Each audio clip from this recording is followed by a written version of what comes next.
aqui para mais um Relevance Talk comigo, Ale Monteiro, e os meus convidados de hoje é o pastor Oliver. Ele é líder da parte de discipulado, pastoreia essa parte aqui na nossa igreja, e a sua esposa Andiara, conhecida por nós como Di. Eles juntos cuidam também de todo o ministério de intercessão, e para mim é um privilégio ter eles aqui. Tenho certeza que vocês vão gostar. Sejam muito bem-vindos. Obrigado, Ali. Obrigado. Prazer estar aqui. Ai, que bom. Tô bem feliz de ter vocês aqui. Eu, pessoalmente, tenho uma história com esse casal de chegada aqui em São Paulo, né? Foram pessoas que me receberam. E não só com relacionamento, mas também sempre com uma palavra de Deus. E eu acho isso muito legal, porque eu costumo falar que as pessoas elas podem ter relacionamentos. Relacionamento sempre é bom. Mas quando a gente está num ambiente de igreja, a gente precisa mais do que relacionamentos. A gente precisa de pessoas que tragam a presença de Deus para nossa vida, que tragam palavra, que tragam direcionamento. E hoje eu até falei, eu quero que o nosso tema central seja uma vida separada para Deus. É porque muitas vezes você entrega a sua vida para Jesus, mas existe uma diferença entre uma vida que é separada para Deus. Eu lembro que a primeira vez que eu fui na casa de oração, a Di me parou e me entregou. Você lembra disso? Lembro. Uma palavra, né? E foi muito rema para aquilo que eu estava vivendo na minha vida naquele momento. Então, eu já tinha te visto no culto Grace, que você já tinha pregado e trazido o seu livro, né? Uhum. E aí foi lá também, já tinha te admirado até então, né? Já te admirava. E aí foi muito pra mim, foi muito especial também, porque eu fiquei com receio, né? A gente fica meio receosa. Será que realmente é algo do coração mesmo que eu tô entendendo de Deus? E aí pra falar algo certo, assim. Mas não tem essa, né? Você pode errar. Com Deus, assim, sempre há abertura e espaço pra você estar aprendendo sempre. É isso mesmo. É uma das coisas que a gente quer falar hoje aqui nesse podcast. Como é que você pode, entregar uma palavra pra alguém, profetizar, ouvir a voz de Deus? Porque, gente, esse casal aqui é especialista nisso. Eu garanto, sou prova e testemunho isso na minha vida. Eu queria ouvir de você, pastor, para a gente começar. Como é que foi o seu encontro com Jesus? Amém. É legal lembrar disso porque o nosso encontro com Jesus permeia toda a nossa história, né? E eu me lembro bem, assim, de eu ter tido um encontro com Jesus em decorrência de uma criação ou de uma família que eu vim bastante desajustada, né? Então, eu vim de um cenário que, quando a gente conhece as pessoas, se repete muitas vezes, infelizmente, né? Uma família disfuncional, infelizmente, com vícios, de fato, né? E eu me lembro de estar num ambiente, num cenário em que eu precisava de uma saída, né? Vim de uma família em que a fé, havia zelo pela fé, pela minha mãe principalmente. A minha mãe é católica, né? Ainda também também. Só que ela, da forma que podia, também sempre procurou difundir a fé nos nossos corações, né? Mas ainda há algo bastante raso. Mas dentro de um cenário como esse também, em que eu não conseguia encontrar solução, resposta para mim, e me sentia bastante solitário, de fato. Eu me lembro que eu tinha 20 para 21 anos, né? Eu comecei a procurar dentro de mim por uma resposta como essa. E de início, assim, você, quando não tem direção, cai em alguns lugares, né? Então, me lembro de ter experimentado algumas coisas, né? Você queria uma resposta espiritual, assim? Uma resposta espiritual, de fato. Então, comecei a frequentar alguns lugares, né? Fui em algumas outras igrejas evangélicas também. Não tive boas experiências, acabei não ficando. Acabei caindo por um período também para o espiritismo também, para tentar entender também. Então, aquele desejo de encontrar uma resposta. Mas foi na faculdade, enquanto eu estava na faculdade, realmente, recebi um convite. O que você fazia? Publicidade e propaganda. Publicidade e propaganda. E na faculdade eu recebi um convite para ir numa igreja também, e era um convite bem diferente, de um cara que eu olhei assim e não parecia com nada com o estereótipo que eu imaginava de cristão, ainda mais evangélico. Eu tinha, pelo contrário, preconceito total de crente. Você tinha? Demais, assim, algo que eu não queria para mim. Tá. Mas eu estava num lugar de tamanho desespero, assim, né, que eu comecei a me abrir para isso. E eu fui e respondi um convite. E esse menino, ele tinha um toque muito evangelista, né? Eu lembro quando a gente foi no culto pela primeira vez, ele levou umas 8 pessoas, né? Nesse dia também. E confesso para você, Ali, que assim, que eu não consigo nem me lembrar da palavra. Foi uma experiência até estranha, de fato, porque eu nunca tinha tido acesso a esse ambiente, mas eu terminei muito tocado por Deus e levantando minha mão, entregando minha mão para Jesus, né? Foi um começo de uma história bem maluca, porque das 8 pessoas que foram comigo, só eu acabei ficando também, né? E eu fiz isso de início, assim, sem entender onde isso ia dar, né? Ainda me lembro até de...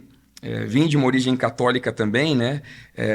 E a própria Bíblia católica é diferente, né? E eu ir para o culto com Bíblia católica e tudo mais. Então, todo esse processo de entender quantas coisas que eu percebi que precisavam ser revistas dentro de mim também. Mas foi um processo que aconteceu em decorrência de uma família disfuncional, né? Eu ia te perguntar isso, assim, você falou que você estava desesperado. Qual que era a maior angústia? Você consegue colocar isso em palavras pra gente? Sim, eu acho que uma das angústias que eu tinha, assim, de fato, primeiro, né, assim, eu tinha um cenário em casa meu que era bastante violento, né? Eu nunca experimentei violência física, eu posso dizer, mas a violência verbal ela era muito forte, constante também, né?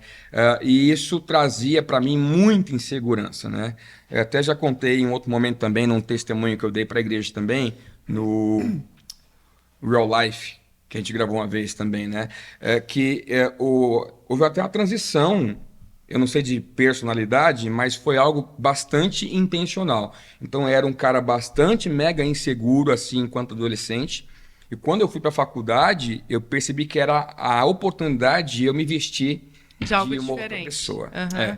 Então, eu coloquei a máscara de alguém mega extrovertido e fui para cima, né? Então, tudo que eu não era antes, eu comecei a ser. Mas isso também me fez bastante mal, né? Em tentar ser algo que eu não era de fato também, né? Então, eu vivia debaixo dessa máscara e isso foi trazendo cada vez mais dor aqui dentro, né? Insegurança com relação ao futuro também. E eu tinha, logicamente, o desejo de ter uma família ajustada, diferente feliz, do que você tinha vivido. Eu achei interessante uma das coisas que você falou sobre essa dualidade, assim, do que você está externalizando. Sim. E do que, de fato, você está sentindo. É muito comum a gente ter esses rompantes na nossa vida de falar assim, eu vivi isso minha vida inteira e agora eu tô entrando num novo ambiente, ou às vezes, né, uma escola, um trabalho novo que ninguém te conhece, um intercâmbio. Você fala assim, agora eu vou para esse lugar e eu vou ser a pessoa que eu nunca fui. Eu vou fazer tudo de um jeito diferente. E, de certa forma, isso vai te colocar em, de fato, situações diferentes. Você deve ter experimentado isso, as pessoas vão te ver de forma diferente. Exteriormente, você se relaciona com a vida até de maneira diferente e tem resultados diferentes. Mas lá dentro, e pode ser que tenha alguém que esteja assistindo a gente que esteja passando por isso, né? Porque aí você tentou com as suas forças mudar e você até teve uma mudança parcial ali, externa, só que dentro do seu coração... você ainda tem uma falta e tem uma angústia, que era justamente o que você buscava, que era o lugar que só Jesus podia preencher. E, às vezes, né, algumas pessoas elas precisam de passar por essas diferentes experiências para enxergar que, poxa, tentei isso e... Real, eu me lembro até, inclusive, de ter vestido essa máscara por um tempo também, né? Então, eu vivi muitas coisas que eu achei que não ia viver antes também. Então, eu era um cara mega extrovertido. Aí, de repente, eu virei aquele cara meio que dá em cima de todo mundo, né? E eu causei um problema, porque eu fiz isso com tanta intensidade que eu me queimei com a sala inteira e depois eu tive que trocar de período. Você não tinha filtro, tá? Total. Eu falei, já que é pra ser, então vamos ser de verdade, né, meu? Né? Então, eu estudava à noite, tive que trocar depois de período para amanhã, para depois continuar, de fato, também a faculdade. Quanto tempo você ficou assim nessa tentativa de vou viver a vida nessa frequência até você se render a Jesus? Eu acho que foi pelo menos quase um ano. Tá. Acho que uns 8 a 10 meses talvez por aí, lembrando mais, né? Mas grande parte dessa minha dificuldade também em me render, eu acho que tinha a ver porque eu tentei experimentar Jesus de maneira muito solitária. Né? Então, eu me converti numa grande igreja de São Paulo aqui também, essas megas igrejas, né? E esse seu amigo da faculdade era dessa igreja? Era de lá, né? Só que eu passei esses 8, 10 meses inicialmente, numa vida só em que eu ia ao culto, recebia e voltava para casa, mais nada, né? Então não tinha uma interferência externa, nem ninguém muito próximo também. Sabia. Eu não vivia o coletivo da igreja, eu não sabia o que era comunidade de igreja. Então tudo que eu tinha de comunidade de fato era aquilo que eu conhecia na faculdade e no restante dos outros lugares também, né? E eu me lembro de quando eu comecei a entender, cara, não, eu quero esse caminho para mim. Deus foi entrando, construindo algo de fato, e eu comecei a bater para a galera, né? Então, gente, eu não uso mais isso, eu não bebo mais, eu não faço mais aquilo, tal. Quando você começou a falar, vou viver uma vida diferente, no seu interior você já tinha experimentado o que de Deus? Assim, como que você se sentia? Eu comecei a me sentir filho, né? Amado por Deus, né? Acho que essa consciência começou a entrar dentro de mim, né? A Bíblia diz que o amor perfeito, ele expulsa o medo, né? Ele desfaz o medo. E eu creio que foi o que começou a acontecer comigo. O amor de Deus começou a entrar dentro de mim. Essa paternidade de Deus muito importante, porque eu nunca tive paternidade biológica como exemplo real também, né? Então isso fez todo sentido para mim. E eu acho que a partir disso começou uma transformação e uma mudança de fato, que muita gente não entendeu, né? Então talvez alguém está nesse rolê hoje, né? Aconteceu comigo também. Eu me lembro de um dia na faculdade, eu falar, gente, eu não vou descer para beber hoje, né? Tinha um bar bem de frente. Não, como assim? Não vai, não, mas vamos sim, tá marcado, tal. Fiquei na sala de aula. Eu lembro da galera entrar na sala de aula e me pegar no colo. Sério. Porque você era muito da zoeira, né? E a galera desceu, 4 andares de escada comigo no colo e me colocaram dentro do bar. Mas foi um choque para mim, né? Ter passado por isso, porque eu percebi que realmente já era, né? Eu falei, cara, eu não combino mais com esse ambiente, né? Realmente também. Eu tô apontando para um novo lugar, né? Então foi todo um processo que eu precisei experimentar, mas que eu acho que poderia ter sido abreviado se eu tivesse também a comunidade da igreja bem próxima de mim. Tá. Né? Porque você teria mais amigos, Isso. pessoas vivendo a mesma coisa que você. Teria sido mais intencional então, nisso. Esses 8, 10 primeiros meses que eu recebi Jesus, eu era muito solitário. Eu me sentia, era uma multidão, mas eu me sentia solitário na igreja. Né? Então só era aquele lance de pegar culto e ir para casa e mais nada. Sim. Então isso, infelizmente, trouxe talvez um atraso, né?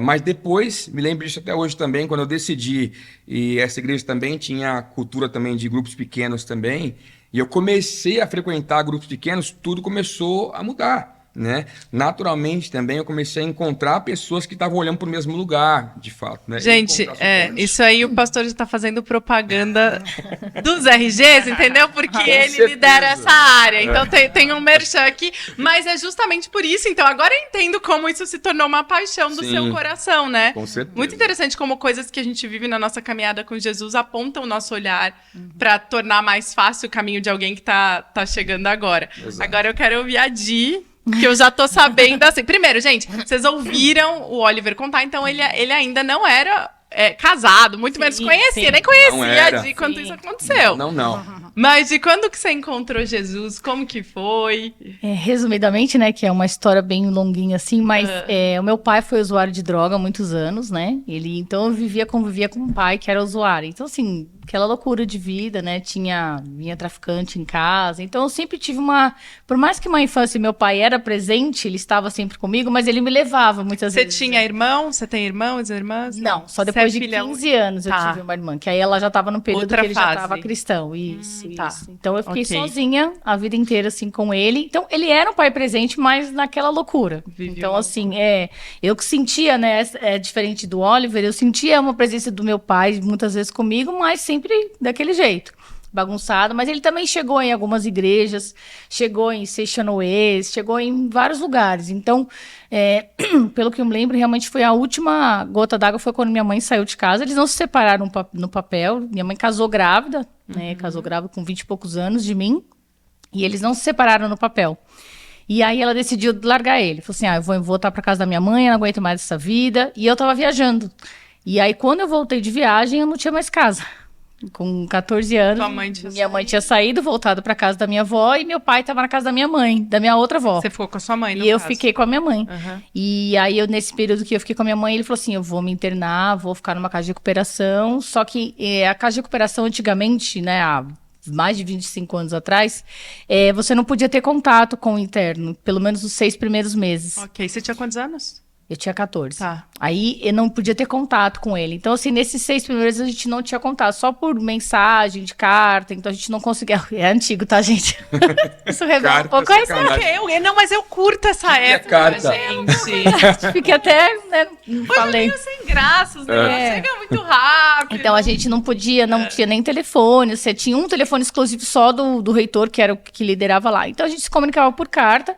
E nesses 6 primeiros meses ele precisava passar por esse tempo de cura e também física, né? Porque ele usava, então ele tinha que ter esse tempo de cura física mesmo.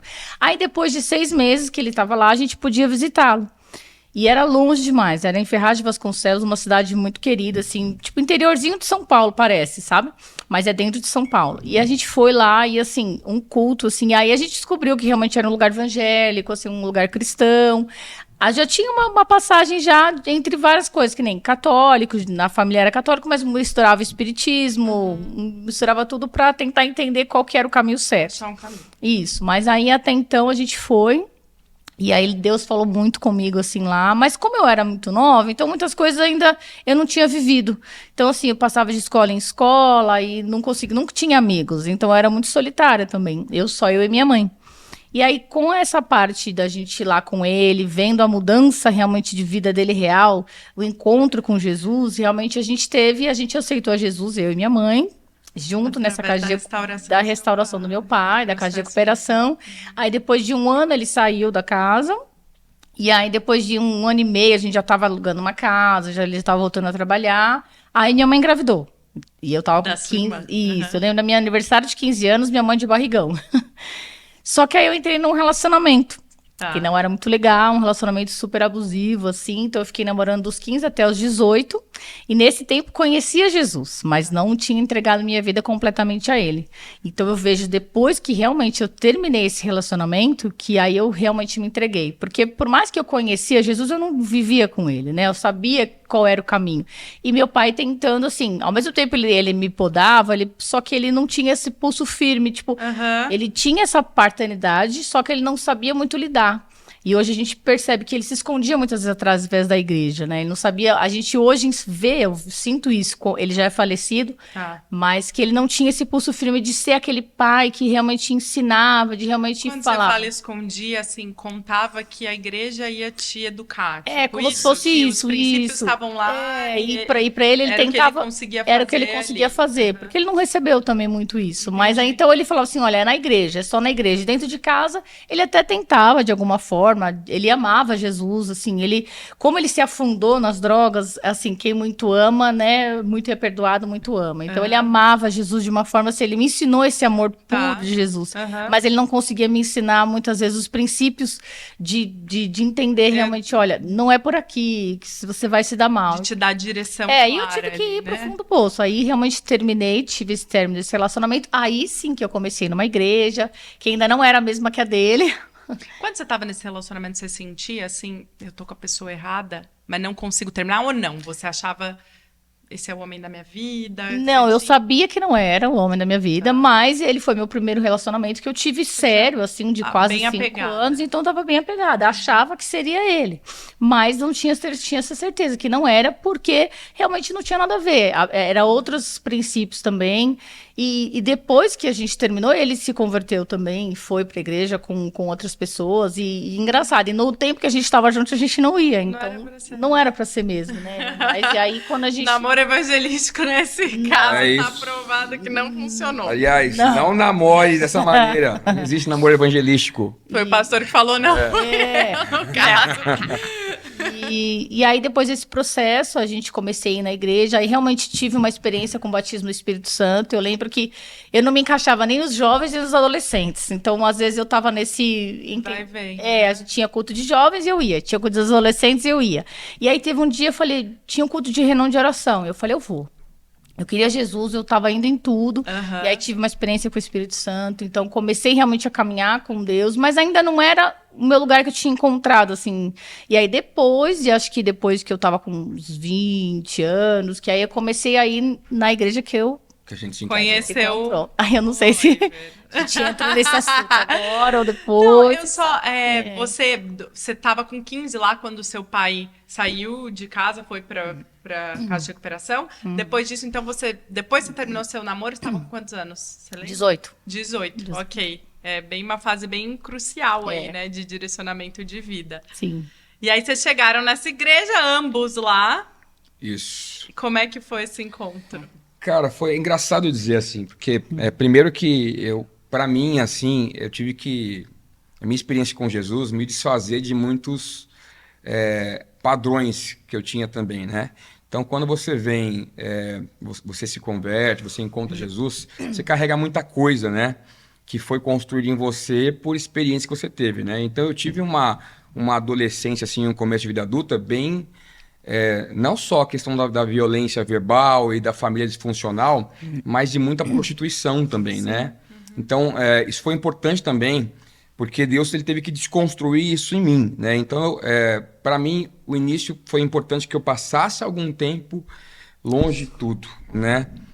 Para que eu realmente me afastasse de tudo também. Eu tinha que permitir que Jesus me limpasse de tudo isso, que ele desconstruísse algumas coisas. Né? Inclusive padrões femininos que eu tinha também, né? Então, foi muito engraçado. Eu me lembro bastante também que eu já há algum tempo, eu fiquei, acho que me converti com 20 para 21 anos, mais ou menos, eu fiquei acho que quase 3 anos, mais ou menos, por aí, sem conhecer ninguém, né? Só recebendo de Deus na igreja de fato, sem pensar sabe nisso. que... Não, mas... Tem muitas pessoas que escutam isso e acham que é impossível, né?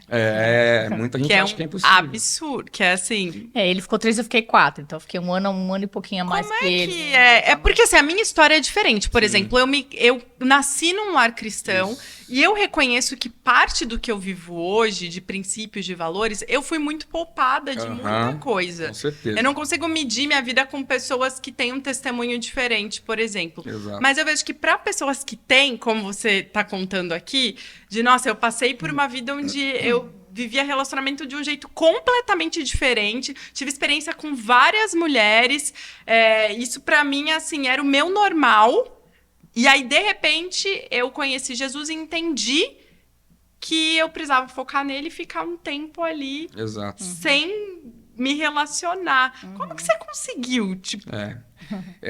eu acho que a grande dificuldade para muitas pessoas entender isso ou até experimentar isso é quando a gente acha que tudo isso acontece através e tão somente da força do nosso braço. Entendeu? Infelizmente é isso, né? Ninguém consegue ser santo ou se afastar das coisas que Deus chama de pecado, que a Bíblia chama de pecado de fato também, sem entender meio que isso procede do próprio Deus. Né? A salvação é um dom de Deus, ele te concede isso, né?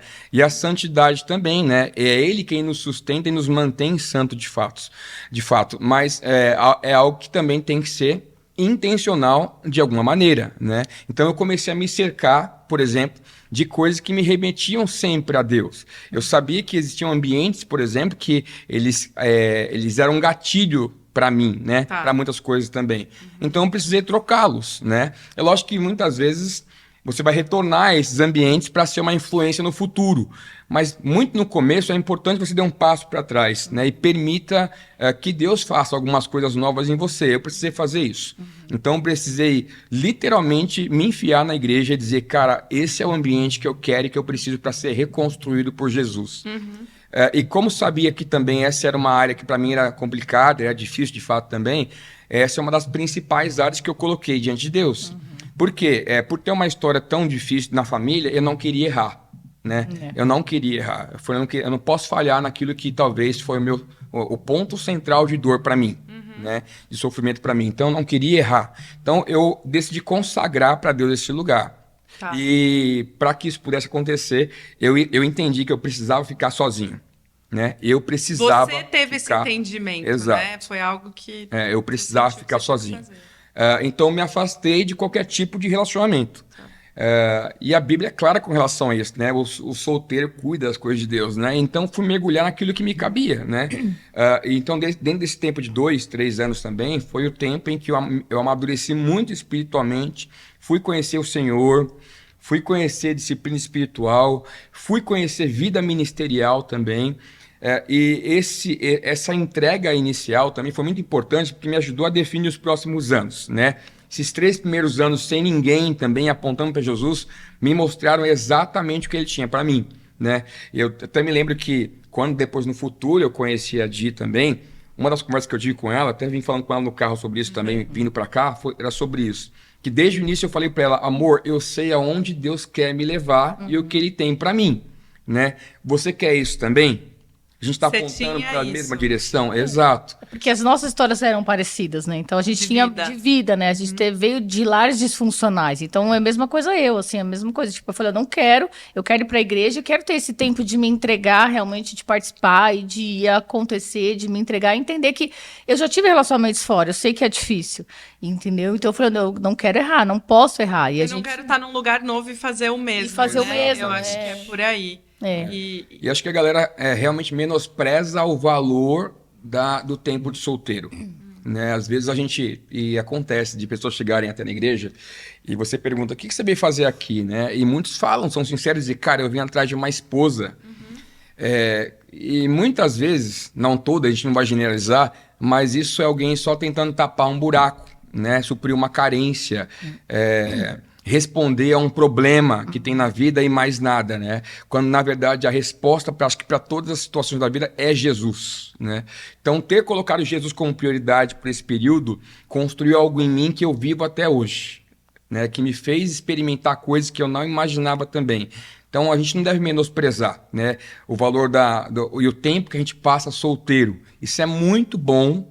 Isso é um processo de Deus na nossa vida de fato. E Deus é capaz de construir coisas incríveis se a gente permitir. E eu também entendia que era importante que não acelerasse o processo. Então, voltando para quando eu encontrei a Di, né? Foi importante também. E aí houve um momento em que eu comecei a me abrir para isso. Falei, cara, eu acho que agora é um bom momento para voltar a pensar nesse assunto, né? E eu me lembro de ter conhecido uma moça na igreja também. E essa moça também eu conheci, me aproximei dela, a gente começou a se conhecer, a entender mais um do outro. A cara da Di, calma. Tô entendendo. Tá aqui Toda já. vez essa história faz parte. Ela já conhece já, é assim, e ela fez parte da história, na verdade. E a gente começou a se aproximar, mas no processo eu me lembro também assim de eu estar trabalhando e eu entrar no banheiro do escritório, botar o joelho no chão e eu perguntar para Deus pela primeira vez com todas as letras, Jesus, isso tem a ver comigo? Esse relacionamento é para mim? Não é? Eu tô apontando para a direção certa? E eu entender de Deus muito que não era mesmo. Você tava angustiado, né? Porque no meio do trabalho, falou, ou eu oro ou eu trabalho, eu não tô conseguindo. Exato. Assim, né? E quando Deus falou, cara, eu entendi de Deus que realmente não tinha a ver com aquilo que era para você. Que era para mim, eu estava apontando também. E eu procurei essa pessoa depois e disse, cara, a gente estava se conhecendo, mas esquece tudo mais também. Aí eu encerrei esse tempo de conhecer essa pessoa e continuei a vida. Depois apareceram outras pessoas no processo também. Mas por ter entendido nessa primeira experiência o que isso significava também, eu fui capaz de discernir as próximas, né? Então, eu fui capaz de me guardar um tempo a mais. O que você estava buscando? Uma esposa. Eu queria uma esposa. Entendeu? É isso que eu queria. Alguém meu para constituir família e que tivesse os meus princípios, valores e que apontasse para a mesma direção. Então eu disse não para a primeira pessoa, apareceu uma segunda, uma terceira e uma quarta. Olha. Entendeu? Olha aí, né, meu? Essa lata aqui, gente, né, meu? Mas aí apareceu assim, e sem eu procurar. Pessoas que vieram atrás de mim, procurando um relacionamento, e eu disse, não, me perdoa, eu tô procurando uma esposa. Não, não e não. E depois desses nãos, eu encontrei a Di. E foi bem diferente. Por quê? Não foi, aparentemente, quando eu deixei de procurar, apareceu. Porque a minha história com a Di foi muito natural. A gente começou a se aproximar, se encontrava em lugares diferentes também. A gente foi aprofundando uma conversa muito natural, compartilhando coisas que eram similares. Foi quando a gente entendeu que a gente tinha uma história parecida também. Então foi algo muito simples, muito natural. Mas nesse processo de se conhecer, eu lembro que houve um momento que eu falei para a Di, eu falei, olha, a gente está conversando bastante, até demais. Né? O que você acha da gente orar a respeito disso?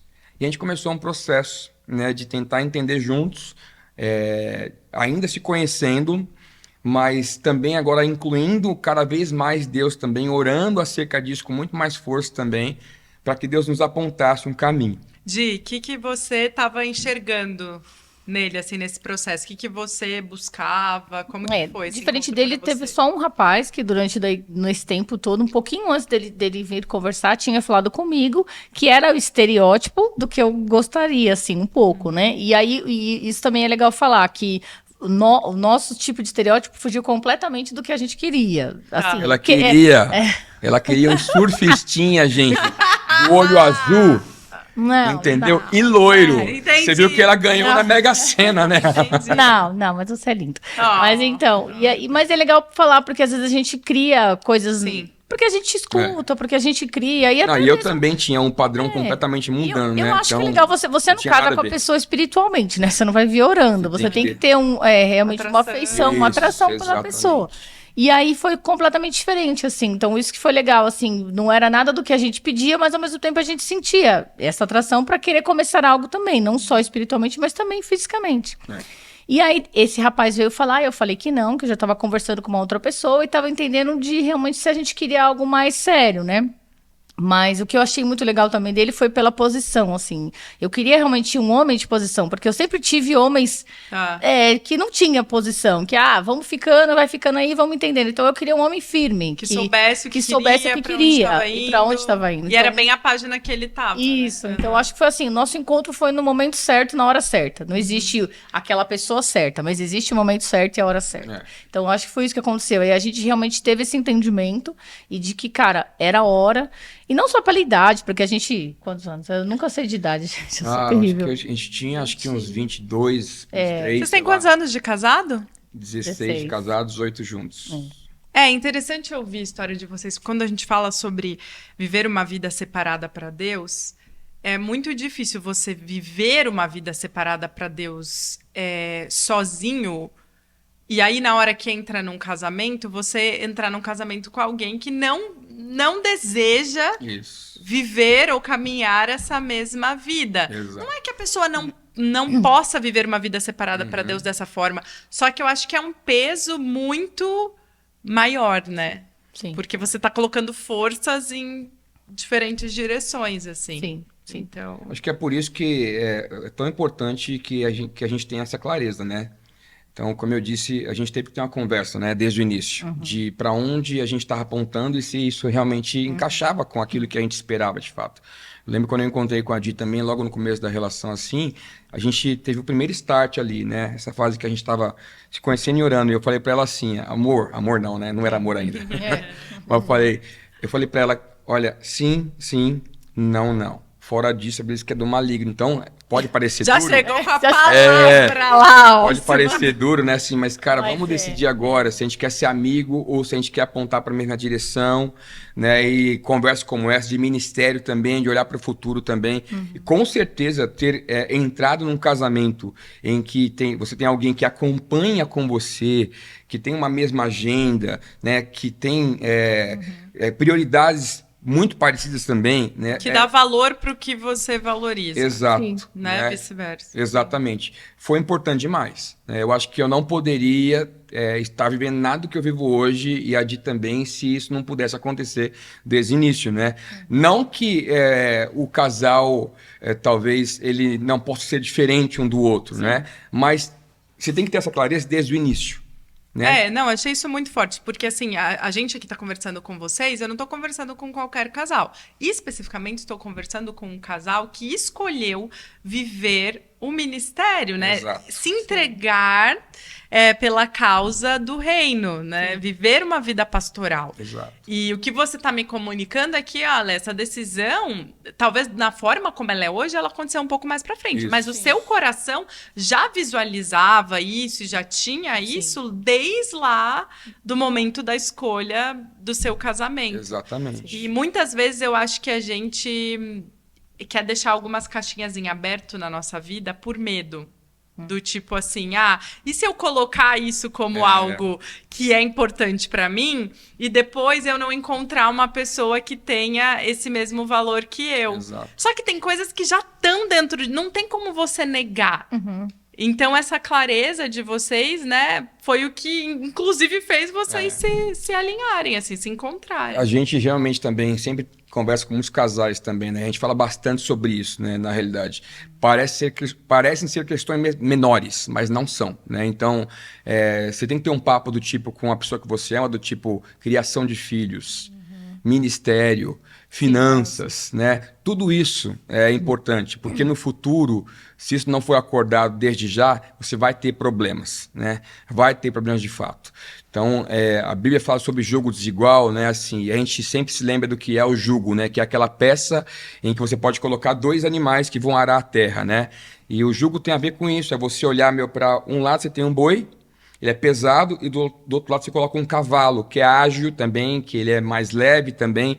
Então, a possibilidade de eles se machucarem com o próprio jugo enquanto estão caminhando juntos é bem grande, né? Então, é importante que a gente ajuste isso no processo. Deus nos dá o critério e a possibilidade de escolha para isso. A gente crê assim, não é... Adão e Eva você teve um, né? O resto você faz com inteligência e fé. Né? Então você tem que botar a cabecinha para pensar, fazer a escolha certa, incluir Jesus, né? Mas apontar para a direção. Então isso vai te poupar de muitos problemas no futuro. Legal isso que você falou, né? Que a peça ali, o jugo desigual, ele vai machucar. E o coração de Deus é sempre um coração de ser protetivo, né, com relação a nós, para que a gente possa caminhar bem nessa terra. Sim, e não é que a gente... E muito legal isso, porque a gente é bem diferente. Ao mesmo tempo a gente personalidade. Tem isso, ao mesmo tempo a gente tem... E até de chamado mesmo, Deus, entendeu? Então é muito legal por isso, porque às vezes você... Que é o que a gente tá falando, e não é criando um estereótipo que existe um casal perfeito, tá? Não existe. Ou uma família perfeita que crê em Deus e que busca, mas existe alvo. O alvo é esse, onde a gente quer chegar. A gente busca em direção à perfeição, em busca de ser pequenos cristos, que é o que a gente sempre fala. Então temos que dar exemplo. O que Cristo fazia? Como que ele agiria nessa situação? E é muito legal, por isso, quando a gente vê um relacionamento que a gente conversa e a gente dá exemplos, a gente fala, olha, você está conversando com um casal que passou por dificuldades e ainda vai passar. Sim. E tem experiências para te falar e tá te dando um conselho. Olha, de quem viveu. Quem viveu. Seria melhor por aqui. Mas não idealize algo que, nossa, é um casal que você vai achar alguém que vai ser perfeito, que vai ser alinhado, realmente que assim. Por isso não teve discussão, por isso não tem conflitos. Não, mas bem aquilo que você falou, tipo assim, às vezes as pessoas idealizam coisas, nossa, para eu achar uma pessoa tem que ter essas características. E não é assim. A gente sabe que realmente, assim, são coisas da vida que você vai entendendo, que você vai alinhando ao tempo a sua expectativa.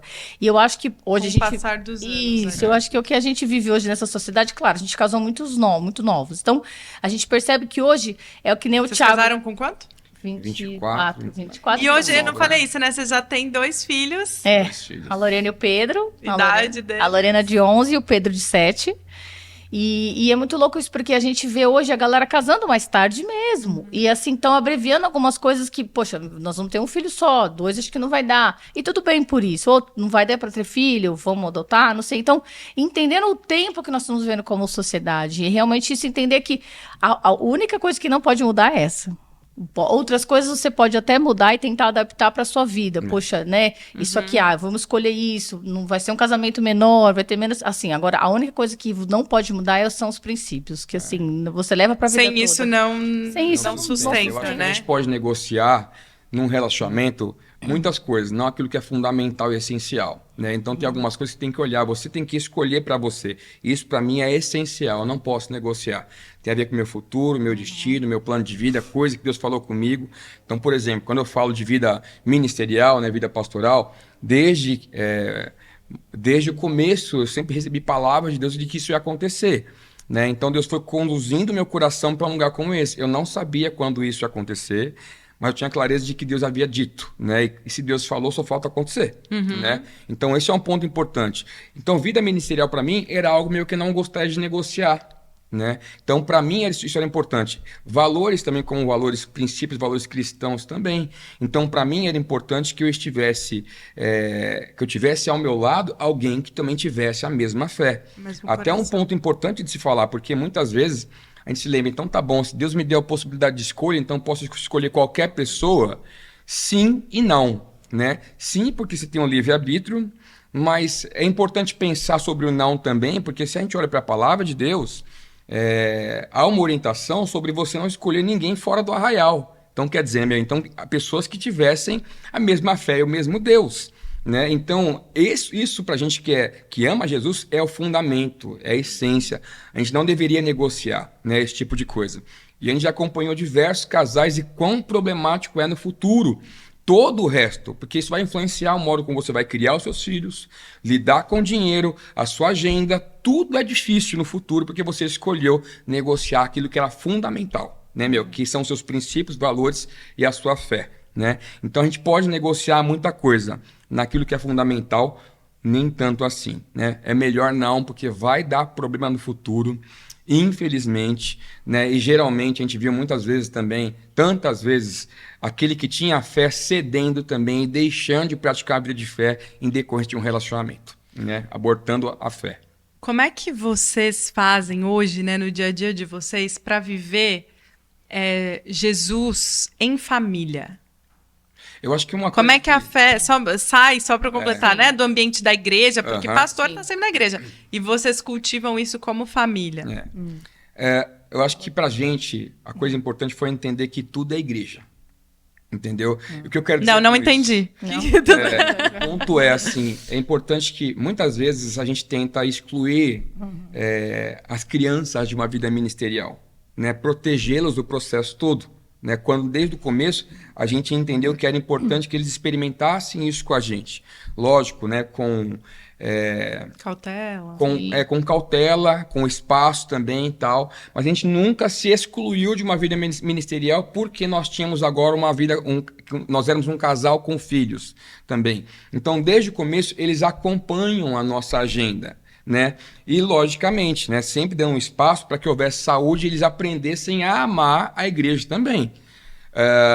E eles entendessem que isso era bom, de fato, né? Então, a primeira coisa que a gente sempre fez desde o começo era incluir os filhos. Desde o Pedro e a Lorena, desde bebê, um mês, depois de ter nascido, já estavam na igreja, no braço de todo mundo. A gente pode achar a gente meio maluco, mas nós fizemos isso, infelizmente, né? Assim, né? Então, um mês sobreviveram. Então, hoje a gente escolheria talvez 2 meses, esperar um pouquinho. Entendeu? Mas isso é importante do que a gente falou, né? Assim, a gente foi muito intenso, realmente também erramos algumas vezes, a gente foi desequilibrado alguns momentos realmente também, até ministerialmente também, mas isso nos ensinou a criar um ritmo. Né? Então, além de não deixar de experimentar a vida ministerial só porque nós tínhamos filhos agora, né? É também permitir que eles fossem crianças normais. E isso é importante, porque a gente já visitou alguns ambientes também, religiosos também, como igreja, e aí, por vezes, é estranho dizer, né? Mas há uma supervalorização do filho de pastor, né? Então parece que eles não podem errar, que o filho de pastor tem que ser santo e acabou, que tem que ser o melhor em tudo também. Então, desde o início, a gente deu espaço para esse erro acontecer, nunca colocando esse peso sobre eles também. E, pelo contrário, né? Assim, a gente nunca usou essa expressão em casa. Nunca. Você não pode agir assim porque você é isso ou aquilo. Não, e sim porque você é cristão, porque você fez errado. Só isso. Né? Esse basta, né? Isso basta, né? Assim também. Mas também, logicamente, em casa, também com a nossa vida tentando expressar o que era Jesus e o que era amar Jesus. Mas desde o começo, a gente sempre teve uma conversa muito sincera com os nossos filhos, mostrando que era possível experimentar Jesus e conhecer Jesus também através de pais completamente imperfeitos, né? Desde o começo, né? Então havia espaço para o erro, o erro deles e o erro nosso, né? Desde o começo. Então, muito cedo eles aprenderam o que era a gente enquanto pai pedir perdão para eles. Eu me lembro A Lorena hoje, com 11 anos, antigamente 11 anos era completamente diferente do que hoje, né? Os nossos 11 anos. Ela já se entende o que ela quer ser, né? Ela fala que ela quer ser psicóloga. Tá. E aí ela sempre vem umas questões assim, então, e é muito legal, por isso, é isso que ele tá falando, a gente desde cedo, mesmo sem entendimento, olha, me perdoa, papai agiu errado, mamãe agiu errado, falou de uma forma errada com você, não é assim que se fala, não é assim que uma pessoa cristã se fala, não é porque é pastor, né? Isso a gente nunca colocou, eu sou esposa do pastor e eu tenho que falar, não. Então, assim, foi porque a gente errou, porque não é uma atitude de um cristão, e ponto. E ela sempre é muito intensa em algumas coisas que ela fala. Então, assim, a gente tem que hoje ter muito mais a nossa sociedade, quanto que a gente vê os filhos sendo atacados, sendo instruídos por fora, a gente tem que saber lidar e saber falar. E hoje em dia a gente vê que não adianta você só falar que não pode. Isso. Tem que ter um diálogo, tem que ter um diálogo. Não existe falar, não pode, não dá, não vai. Tem vezes que a gente fala, não pode, não vai, porque não tem coisas que você não tem que saber, não é pra sua idade ainda. Mas tem vezes que a gente é necessário explicar, é necessário uma conversa. E isso fica muito claro, né? E é engraçado porque a Lolo, ela fala assim, ela até brinca, é filho de pastor, tem que tomar mais cuidado, porque todo mundo... Eu falei, não, filha, você vai errar, você vai ter coisas assim, mas ela mesmo assim, por um lado... Ela entende né, que ela vai estar em ambientes que tem lugares que ela vai, não, peraí, hoje aqui não dá pra bagunçar demais, aqui não dá pra, tipo, pular na cama, isso que eu tô querendo, assim, coisas de criança, né? Sim. Pera, a gente tá indo lá pra conhecer um casal, conversar, então, olha, vamos... Existe uma postura para aquele lugar que comportar. Que também é saudável. Eu acho que os limites, essa percepção é muito válida. Mas quando, né, a gente tava falando sobre ser separado para Deus, e aí essa história de vocês ministerial... Eu acho que hoje é muito, assim, para mim é interessante pensar como que tudo começou tão antes, né? Sementes. Eu acho que a nossa vida ela é assim, tudo começa com sementes, né? Escolhas lá do passado que conduzem a gente ao lugar que a gente está hoje, né? A gente abriu essa conversa falando sobre uma experiência que eu tive onde a Di me entregou uma palavra de Deus. E aqui, né, na nossa igreja, eu vejo como é uma coisa que vocês carregam da gente ter equipe de oração, da gente estar ligado nas pessoas, da gente interceder por pessoas. E aí eu queria saber como é que isso nasceu no seu coração, Di. Como que você começou a ocupar esse lugar, assim, de uma mulher de Deus que tinha algo para entregar para as pessoas? Realmente, assim, eu ainda tenho um processo em Deus, assim, eu ainda tenho que construir esse processo em Deus, entender realmente, assim, tem uma pregação específica, até o pastor Daniel estava aqui, assim, ele falou comigo e várias outras coisas. Quando Deus realmente fala comigo, me relembra, eu falo, eu tenho que voltar realmente àquilo que Deus me chamou. E aí eu entendo que muitas vezes o que eu deixei para trás de fazer, de estudar, de ir atrás, de buscar, hoje eu tenho que correr atrás. Por causa dos filhos, por causa do trabalho, por causa de outras coisas. Então eu vejo... Vida real, né? Vida real. Então eu vejo que realmente eu posso correr atrás ainda de muitas coisas, mas o principal para mim, até como o pastor Tiago sempre fala, a gente aqui tá numa igreja em construção. Então você tem a oportunidade de você, não de errar, mas de você ir lá e ir atrás, ir mesmo. Então assim, foi nessas orações que desde o começo do Relevância que eu fui mais ativada nessa área. Foi aqui mesmo que acendeu seu coração. Isso, porque assim, nas igrejas que a gente vivia antes, a gente até tinha algumas palavras, mas não específico. Então assim, a gente teve algum momento também que a gente passou em alguns congressos, então que a gente viveu experiências assim, mas especificamente com palavra de conhecimento, com realmente uma profecia específica, foi aqui mesmo. Eu creio que Deus me ativou muito mais e tem me ativado aqui. Mas e o que você está me dizendo é que é um passo de fé e de ousadia, sim, né? Que não tem muito uma super teoria aqui para apresentar. E aí o que realmente eu sinto isso, assim, muitas vezes até com você mesmo que eu falei, eu tinha um receio, e hoje tenho também, sempre tenho de falar com alguém, realmente para entender, cara, estou ali entendendo de Deus, esse momento, e muitas vezes Deus fala, sim, e é o simples que às vezes você ir no simples que é o mais fácil, né? A gente teve o Soaking, né, sexta-feira passada, e como que... Pra quem não sabe, o Soaking é um culto que a gente faz profético. Isso, e como você vê as pessoas sendo tocadas no simples, apenas assim, de você olhar pra ela, de você abraçar, de você estar ali com ela. Então, às vezes a gente superestima que tem que ter algo do uma revelação específica. Sim, ali. Pode acontecer, como pode falar seu nome, algumas coisas assim, mas também no simples, você acolher uma pessoa, de você conversar com ela, olhar nos olhos dela, abraçar ela. Mas eu creio assim que Deus tem me ativado muito mais aqui, e realmente eu tenho buscado isso, assim, esse ativar mesmo mais frequente. E você, pastor, como que é isso para você? Como é que você escuta a Deus? E por que esse coração, assim, de... A importância de orar por alguém, como profético Amém. ou não? Primeiro, assim, a Di, ela é muito mais profética do que eu. Ela é bem acha que, modesta, né, essa é a verdade, gente. Mas eu tô achando bom que quem tá inseguro ali vê assim, bom... Ela é modesta, mas ela é muito mais profética do que eu. Mas eu acho que para mim, assim, houve uma construção também, desde o início, quando eu fui alvo de palavras proféticas também, eu fui alvo de orações também, que foram construindo um caminho em mim, né? Que foram abrindo meu coração para isso e que me fizeram entender o valor que isso tinha.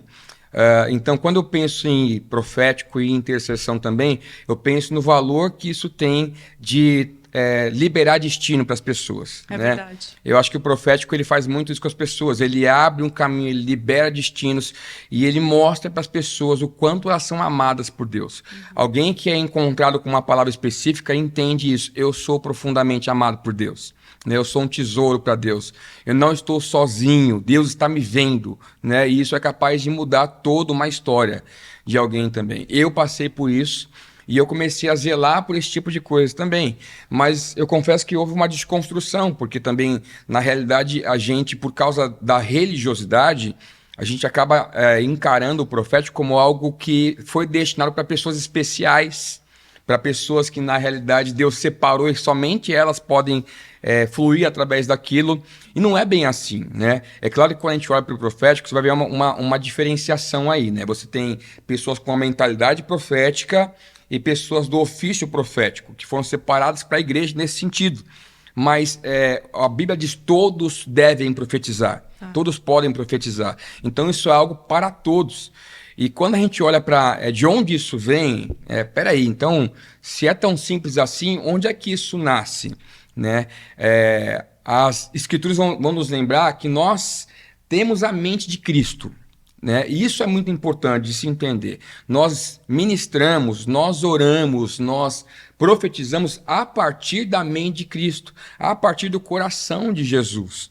Então, quando você entende que esses pensamentos não são seus, esses sentimentos não são seus, fica muito mais fácil de você fluir em uma condição como essa. Né? Então, eu desde o início comecei a perceber isso e comecei a entender que era mais simples do que a gente imaginava. O profeta não é aquele que simplesmente revela o futuro, né? Mas ele fala sobre alguém, sobre o coração de Deus sobre alguém. Né? Então você pode sim ser profético ao dizer para alguém: Deus te ama profundamente. Né? E aquilo vai descortinar algo na vida da pessoa também. E eu sempre me lembro também de que quando a gente olha para o profético, Deus não depende da gente. Eu lembro de ter participado de um congresso uma vez também que me exemplificou isso um pouco mais. Né? A gente participou de um congresso profético, depois a gente montou algumas equipes proféticas também, e eram duplas proféticas. Né? E aí você orava por palavras de conhecimento e você saía para a rua, para você encontrar essas pessoas. E aí Deus me deu, eu encontrei a minha, mas eu me lembro de um testemunho específico também de uma outra pessoa que ela foi para esse congresso e ela não acreditava no profético, ela não cria em nada disso. Só que ela estava no movimento lá e tá bom, então vou fazer porque estão mandando fazer. E aí eu me lembro de ela ter anotado isso, depois ela testemunhou lá na frente também, de que ela ia encontrar uma pessoa que tinha uma certa doença assim, assim.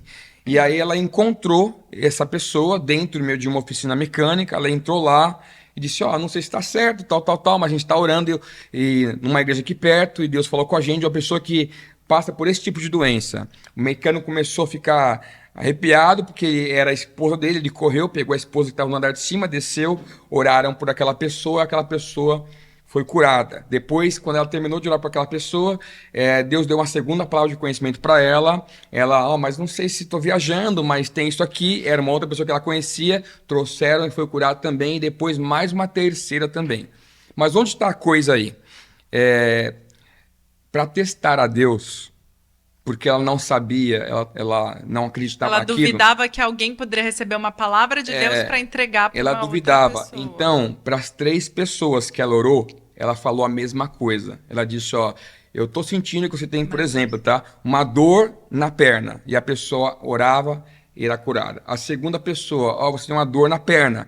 Ela orava e a pessoa era curada. E a terceira também. E ela ficou sem entender o que estava acontecendo, né?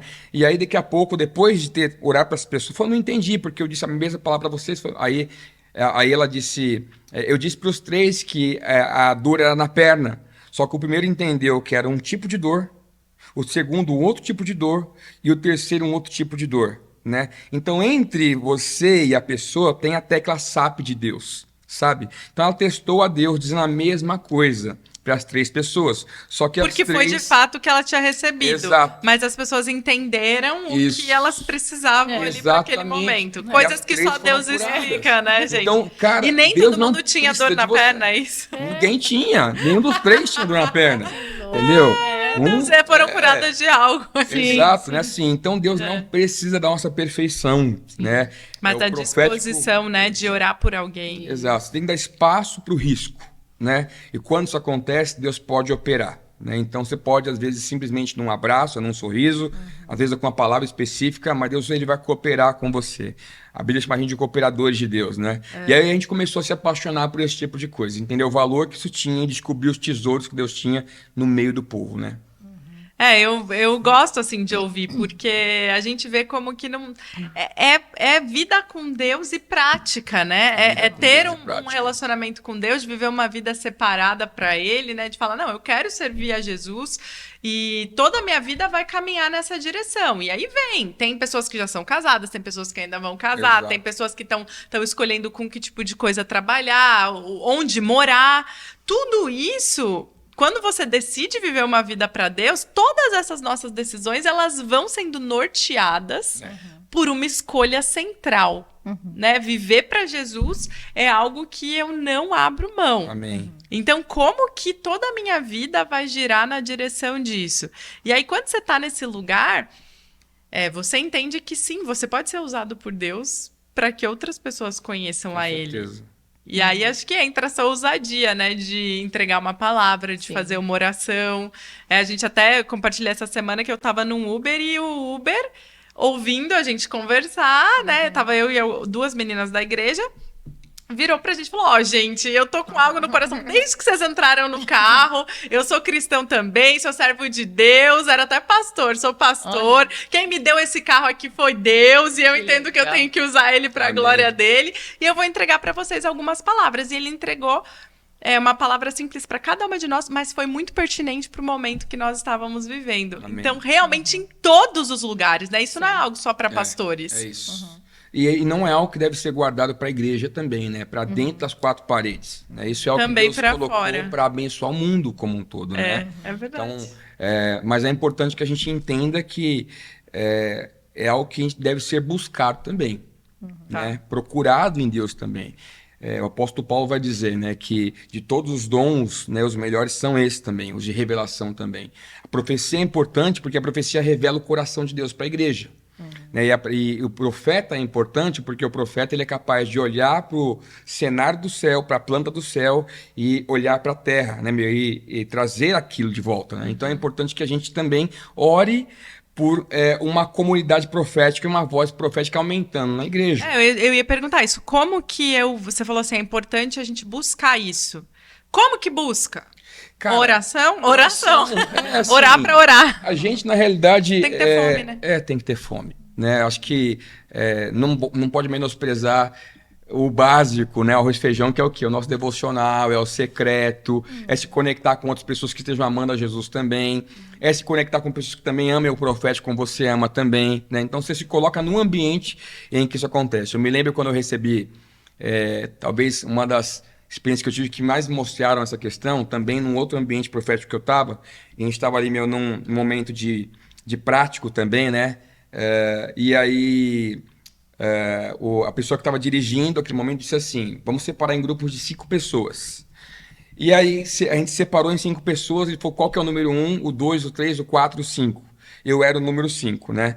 Aí ele falou, então a gente vai orar e o 1, quando a gente terminar de orar, vai dar uma palavra de conhecimento para o 2. O 2 para o 3, o 3 para o 4, o 4 para o 5 e o 5 vai ter que dar uma palavra de conhecimento para cada um. Meu Deus, os outros 5. Adivinha, eu era o 5, todos 4. Eu era o número 5. Deus já né? querendo te... Eu falei, e agora? Então todo mundo foi orando e dando palavras de conhecimento. Quando chegou em mim também, sinceramente, eu não tinha tanta clareza. Mas no ato de fé, no risco, realmente comecei a compartilhar. E o que aconteceu? E eu creio nisso. Por estar em um ambiente profético, isso coopera também. Né? Ajuda muito. Ajuda muito. Então, por estar em um ambiente profético, isso aconteceu e eu dei palavras específicas para cada um. Os 4 receberam, cara, faz sentido, todos os 4 também. Então, o ambiente coopera, né? Estar conectado com pessoas proféticas coopera também. É importante você entender isso. Se vier aí na sexta-feira no Soak Night, já ajuda. Vai experimentar. Tem até eu testemunhei na igreja ontem, né? Assim, o pastor Gerson estava compartilhando no último Soak e ele começou a compartilhar sobre João 10, sobre Jesus ser o bom pastor, e o bom pastor conhece as ovelhas pelo nome, e as ovelhas conhecem a voz do pastor também. Quando ele terminou de compartilhar isso, minha filha, a Lolo, ela estava no infantil, então ela não ouviu nada disso, né? Mas, de repente, ela veio correndo, desesperada, e falou, pai, alguém por acaso chamou a minha voz? Chamou o meu nome, perdão? Porque me disseram lá dentro que que o pastor está chamando o meu nome. Eu achei maravilhoso. Entendeu? Isso. Então, ter ouvido isso, você entende, olha o que o ambiente profético opera, né? Então, ela não estava no rolê, ouvindo nada, não percebeu nada. Ninguém chamou o nome dela, gente, no microfone, mas ela ouviu. Alguém falou para ela que tinham chamado o nome dela, bem no momento que o pastor estava falando sobre reconhecer a voz do pastor. Então não tem Ela tem tido algumas experiências, né, com Jesus nesse caminho. Isso é Deus especial demais. Gente, para fechar, eu sempre faço, né, quando tem casal aqui, o nosso joguinho de pergunta para conhecer um pouquinho melhor vocês de quem é mais provável. Então eu vou dar aqui ela e eu para Pastor Oliver e para a Di, ele ou eu. E aí nós vamos ver se vocês estão afinados nas respostinhas, tá? Partiu? Bora. Quem é mais provável de se juntar ao circo? Eu. É que eu conheci a Andiara, ninguém sabe, né? Ela era hippie quando eu conheci. Faltou essa Brincão de pena. Ela entendeu? Na praia. Roupa toda de hippie, então acho que ela. Tá. Quem é mais provável... Peraí. Quem é mais provável estragar o encontro romântico de um amigo? Ele. Eu acho que eu. Porque às vezes eu fujo um pouco da medida da brincadeira. Sabe? Gente, exato. Quem é mais provável vencer um Masterchef?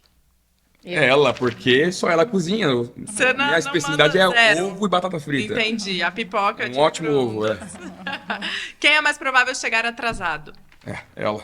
Certeza absoluta. Levanta, você. Eu também levantaria essa. Quer dizer, eu não sei quem é meu marido, né? Eu espero que ele seja bem pontual para dar uma equilibrada. Quem é mais provável entrar numa briga? Quem é mais sangue quente aí? Ela. É mesmo? Não imaginava essa. Legal. Quem é mais provável que seja mais emotivo? Acho que eu. Mais emocionado. Gente, muito obrigada pela presença de vocês. Amei ter vocês aqui. E tenho certeza que a gente vai continuar aí orando por muita gente, levando muitas pessoas a Jesus. E a família de vocês é um referencial. Amém, obrigada. Obrigada por participarem. Obrigado, gente, pela experiência. Obrigado, Alê. Bom demais. É isso. Valeu, gente. Valeu, pessoal.